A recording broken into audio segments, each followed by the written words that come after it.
નમસ્કાર વિદ્યાર્થી મિત્રો, અગાઉના લેક્ચરની અંદર આપણે પોલી હેલોજન સંયોજનમાં આપણે બે પોલી હેલોજન સંયોજનની આપણે ચર્ચા કરી છે, ક્લોરોફોર્મ અને ડાયક્લોરોમિથેનની.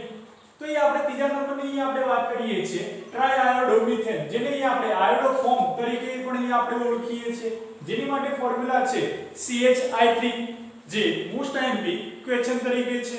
તો આયોડોફોર્મની બનાવટ માટે અહીં આપણે ઇથેનોલ અને એસિટોન સાથે પ્રક્રિયા કરીને આપણે કરી શકીએ છીએ. તો પ્રથમ અહીં આપણે ઇથેનોલ સાથેની પ્રક્રિયા દ્વારા અહીં આપણે સમજીએ. ઇથેનોલ સાથેની પ્રક્રિયા. તો વિદ્યાર્થી મિત્રો અહીંયા જે છે ફર્સ્ટ અહીં આપણે વાત કરીએ છીએ કે ઇથેનોલ સાથેની પ્રક્રિયા. તો ઇથેનોલની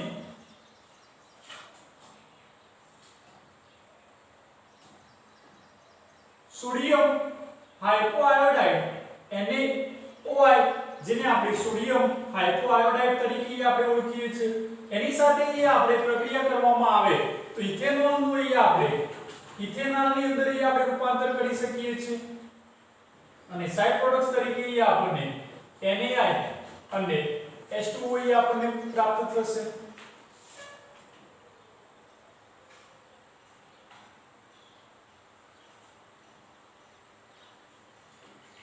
ઇથેનોલનું આપણે ઇથેનોલની અંદર આપણે રૂપાંતર કરીએ છીએ. સેકન્ડલી આપણે વાત કરીએ કે ઇથેનોલ જે છે એ ઇથેનોલની આપણે 3 મોલ્સ સોડિયમ હાઇપોઆયોડાઇડ સાથે પ્રક્રિયા કરવામાં આવે તો આપણે અનુવર્તી આપણે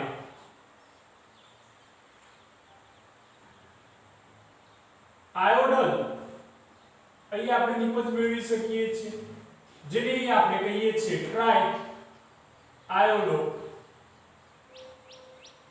ઇથેનોલ તરીકે પણ અહીં આપણે ઓળખી શકીએ છીએ અને સાઇડ પ્રોડક્ટ્સ તરીકે આપણને 3 મોલ્સ NaOH આપણે પ્રાપ્ત કરી શકીએ છીએ. તો સેકન્ડ રિએક્શનની અંદર આપણે ઇથેનોલની આપણે 3 મોલ સોડિયમ હાઇપોઆયોડાઇડ સાથે પ્રક્રિયા કરવામાં આવે છે તો આપણે અનુવર્તી આપણે આયોડલ નિપજ આપણે મેળવી શકીએ છીએ. થર્ડ આપણે વાત કરીએ કે આયોડલની NaOH સાથે જ્યારે પ્રક્રિયા કરવામાં આવે છે ત્યારે અનુવર્તી આપણે આયોડોફોર્મ અહીં આપણે નિપજ મેળવી શકીએ છીએ.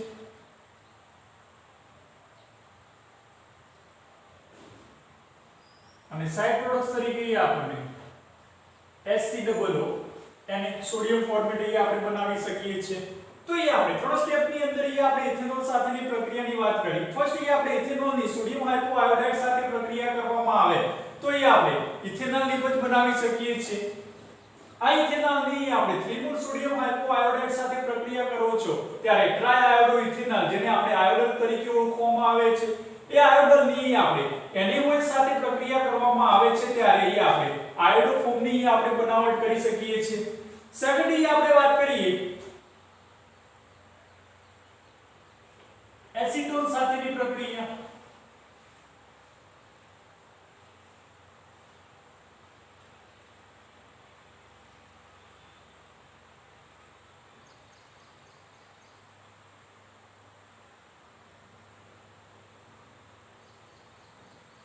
તો એની અંદર આપણે વાત કરીએ કે એસિટોનની આપણે 3 મોલ્સ સોડિયમ હાઇપોઆયોડાઇડ સાથે પ્રક્રિયા કરવામાં આવે તો અનુવર્તી આપણે ટ્રાય આયોડો એસિટોન આપણે નિપજ બનાવી શકીએ છીએ અને 3 મોલ્સ આપણે NaOH આપણને લિક્વિડ થશે. Try iodo acetone. આ ટ્રાયઆયોડો એસિટોનની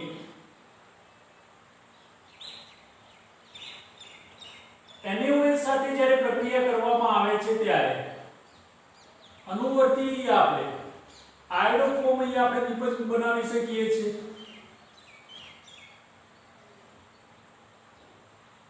અને સાઇડ પ્રોડક્ટ્સ તરીકે આપણને CH3 COO અને સોડિયમ એસીટોન અહીંયા આપણે લિબરેટ કરીએ છીએ તો અહીંયા આપણે આયોડો ફોર્મની બનાવટ માટે આપણે ઇથેનોલ અને એસીટોન સાથેની પ્રક્રિયાની અહીંયા આપણે ચર્ચા કરી છે અહીંયા આપણે એની નેક્સ્ટ અહીંયા આપણે વાત કરીએ એની સંપૂર્ણ પ્રક્રિયાની અંદર અહીંયા આપણે ચર્ચા કરીએ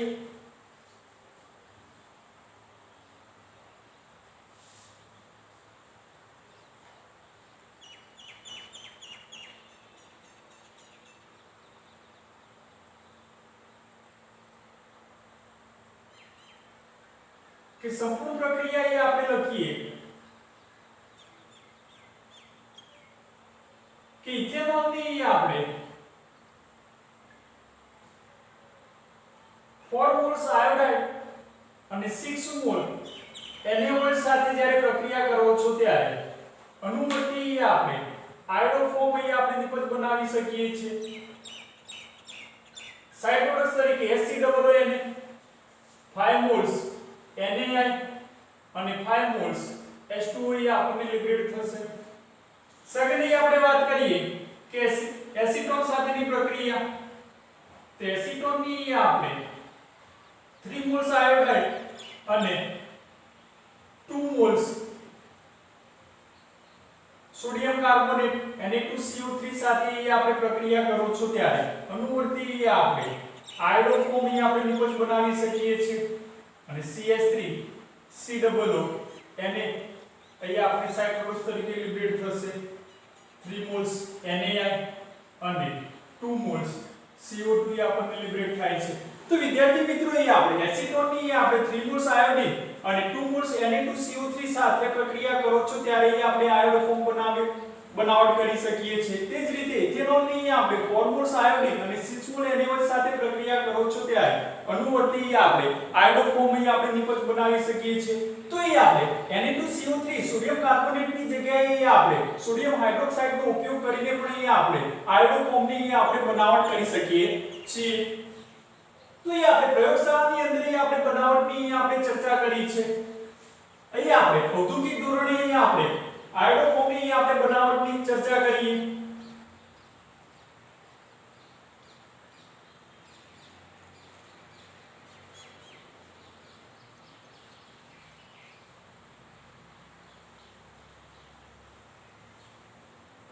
કે ઔદ્યોગિક ધોરણે આયોડો ફોર્મ અહીં આપણે કઈ રીતે બનાવી શકીએ છીએ તો પોટેશિયમ આયોડાઇડ જે છે કે જેને આપણે હીટ કરો છો ત્યારે એની અંદર બે આયન છે K+ અને I- આયન છૂટા પડે છે K+ કે જેની આપણે કેથોડ તરીકેની આપણે પ્રક્રિયા લખીએ તો કેથોડ કે જેની અંદર ઇલેક્ટ્રોન જે છે એ મેળવે છે તો K+ electron that gives K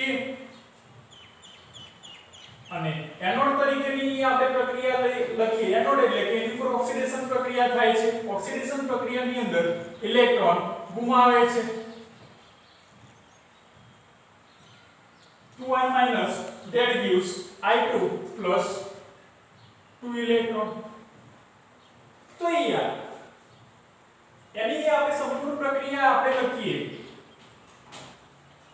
તો K plus H2O that gives KOH plus 1/2 H2 આપણે લખી શકીએ છીએ તો અહીંયા આપણે KOH જે છે તો KOH એ કે KOH ને અહીંયા આપણે CO2 વડે આપણે તટસ્થ કરી શકીએ છીએ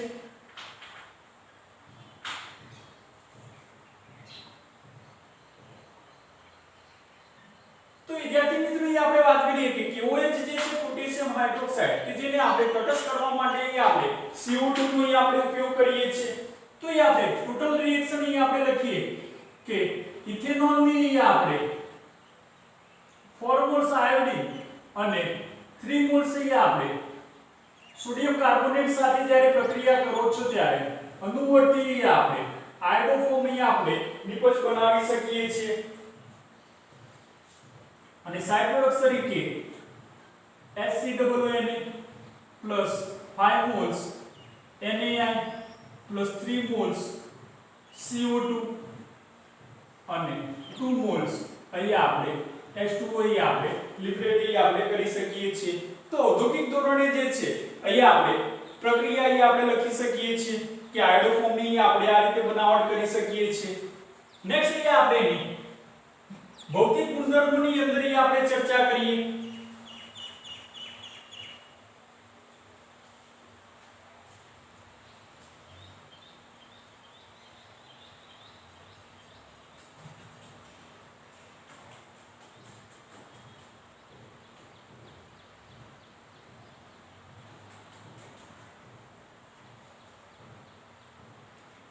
કે આયોડોફોર્મના અહીંયા આપણે ભૌતિક ગુણધર્મોની અંદર આપણે વાત કરીએ તો ફર્સ્ટ અહીંયા આપણે વાત કરીએ કે તે સ્ફટિકમય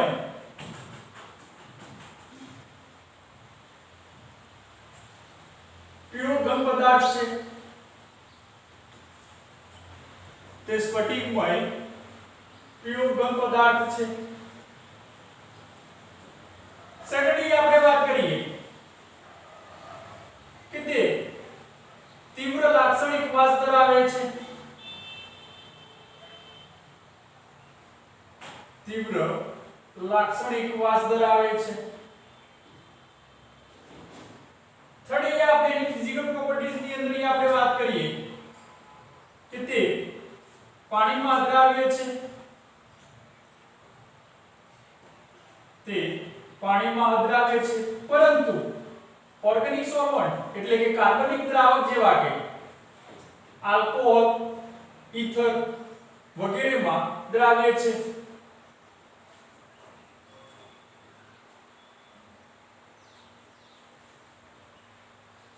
અને લાસ્ટ અહીંયા આપણે એની પ્રોપર્ટીઝ ની વાત કરીએ કે તેનું ગલન બિંદુ 119 સેલ્સિયસ છે. તો ये આપણે વિદ્યાર્થી મિત્રો અહીંયા એની ફિઝિકલ પ્રોપર્ટીઝ ની અંદર આપણે વાત કરીએ કે આયોડોફોર્મ જે છે કે જે સ્ફટિકમય પ્યોર ઘન પદાર્થ છે તે તીવ્ર લાક્ષણિક વાસ ધરાવે છે. તે પાણીમાં અદ્રાવ્ય છે પરંતુ કાર્બનિક દ્રાવક જેવા કે ઈથર, આલ્કોહોલ, CCl4 વગેરેની અંદર દ્રાવ્ય છે. તેનું ગલન બિંદુ 119 સેલ્સિયસ છે. એના રાસાયણિક ગુણધર્મની અંદર આપણે વાત કરીએ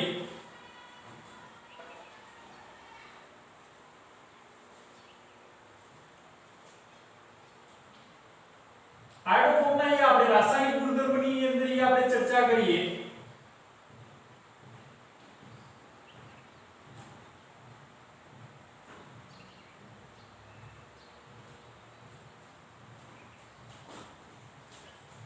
કે આયોડોફોર્મની આપણે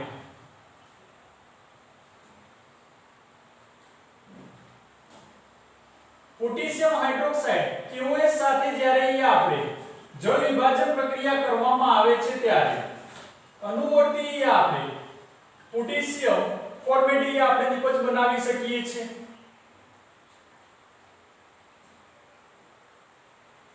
પોટેશિયમ ફોર્મેટ આપણે નિપજ બનાવી શકીએ છીએ.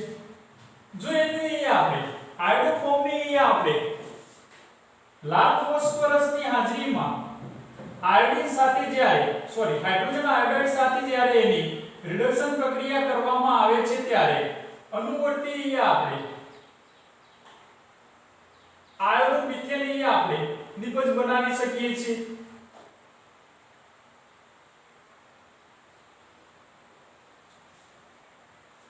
થર્ડ આપણે વાત કરીએ કે આયોડોફોર્મની જ્યારે આપણે સિલ્વર પાવડર સાથે જ્યારે આપણે પ્રક્રિયા કરવામાં આવે છે ત્યારે અનુવર્તી આપણે ઇથાઇલ નિપજ આપણે બનાવી શકીએ છીએ કે જેને આપણે એસિટિલિન તરીકે પણ આપણે ઓળખી શકીએ છીએ. કે આયોડોફોર્મની જ્યારે આપણે C6H5 NH2 અને આલ્કોહોલિક KOH સાથે જ્યારે પ્રક્રિયા કરો છો જે પ્રક્રિયાને આપણે કાર્બાઇલ એમાઇન પ્રક્રિયા તરીકે આપણે ઓળખી શકીએ છીએ. તો કાર્બાઇલ એમાઇન પ્રક્રિયા જ્યારે કરવામાં આવે છે ત્યારે અનુવર્તી આપણે આઇસોસાયનાઇડ નિપજ આપણે બનાવી શકીએ છીએ. એટલે કે NC ગ્રુપ આવે છે. જો CN ગ્રુપ હોય તો સાયનાઇડ ગ્રુપ તરીકે આપણે ઓળખીએ છીએ. અહીંયા આપણને NC ગ્રુપ મળે છે જેને આપણે આઇસોસાયનાઇડ તરીકે આપણે ઓળખીએ છીએ. એટલે કે ફિનાઇલ આઇસોસાયનાઇડ એ આપણને નિપજ મળે છે.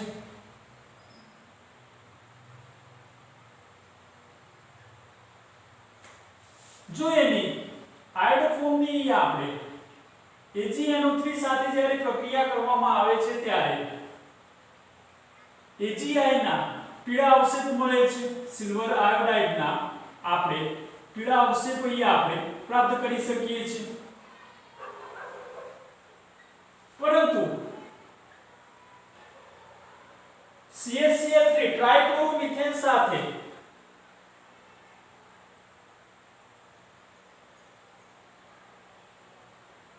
પ્રક્રિયા કરી શકતું નથી.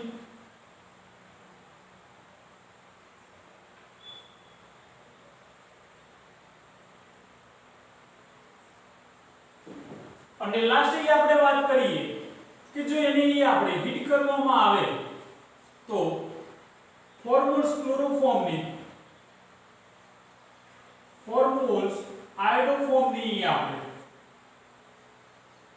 3 મોલ્સ O2 સાથે આપણે પ્રક્રિયા કરો છો ત્યારે અનુવર્તી અહીંયા આપણે 4 મોલ CO 6 મોલ I2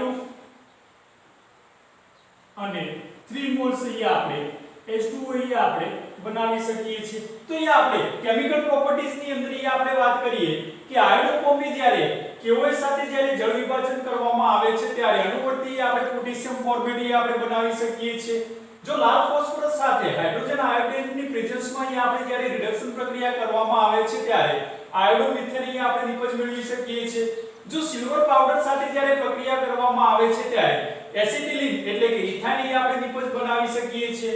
અને આયોડોફોર્મની જ્યારે આપણે કાર્બન એમાઇડ સાથે આપણે પ્રક્રિયા કરો છો ત્યારે અનુવર્તી આપણે ફિનાઇલ આઇસોસાયનાઇડ નિપજ મેળવી શકીએ છીએ. જો એની આપણે સિલ્વર નાઇટ્રેટ સાથે જ્યારે પ્રક્રિયા કરવામાં આવે છે ત્યારે સિલ્વર આયોડાઇડ ના આપણે પીળા અવશેષ આપણે પ્રાપ્ત કરી શકીએ છીએ. પરંતુ ક્લોરોફોર્મ સાથે CaCl3 સાથે આપણે પ્રક્રિયા કરી શકતું નથી. અને જો એને હીટ કરો છો તો ફોર્મોલ્સ આયોડોફોર્મની 3 મોલ્સ ઓક્સિજન સાથે પ્રક્રિયા કરવામાં આવે તો 4 મોલ CO 6 મોલ I2 અને 3 મોલ્સ H2O આપણે નિપજ પ્રાપ્ત કરી શકીએ છીએ. એની ઉપયોગિતાની અંદર આપણે વાત કરીએ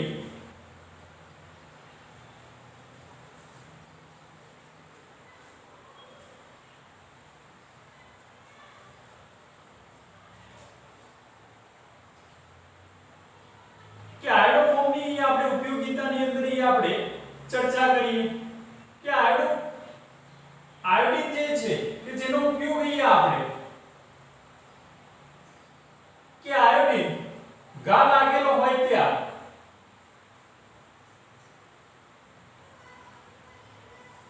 ચેપનાશક તરીકે આપણે ઉપયોગ કરી શકીએ છીએ.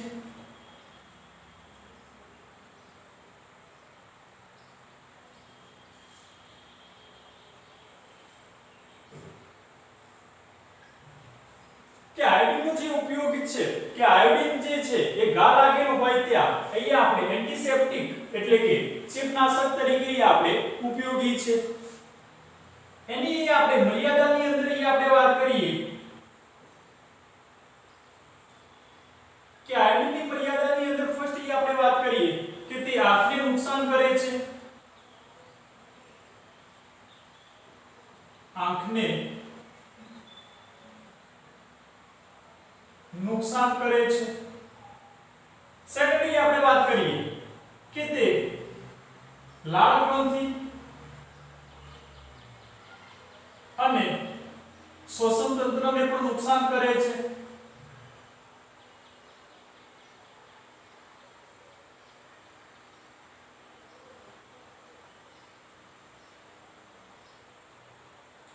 થર્ડલી આપણે વાત કરીએ કે તેની અસરથી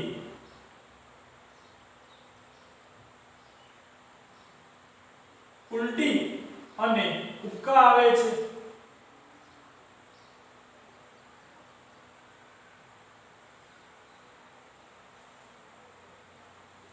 તો અહીંયા એની લિમિટેશન એટલે કે મર્યાદાની અંદર આપણે વાત કરીએ કે આયોડોફોમના ઉપયોગથી આપણે આંખને નુકસાન થાય છે, વધુમાં લાળ ગ્રંથિ અને શ્વસન તંત્રને પણ નુકસાન કરે છે અને તેની વધુ પડતી અસરથી ઉલટી અને ઉબકા આવે છે. તો વિદ્યાર્થી મિત્રો આપણે આજના લેક્ચરની અંદર આપણે આયોડોફોમની બનાવટ વિશે આપણે સમજૂતી પ્રાપ્ત કરી છે.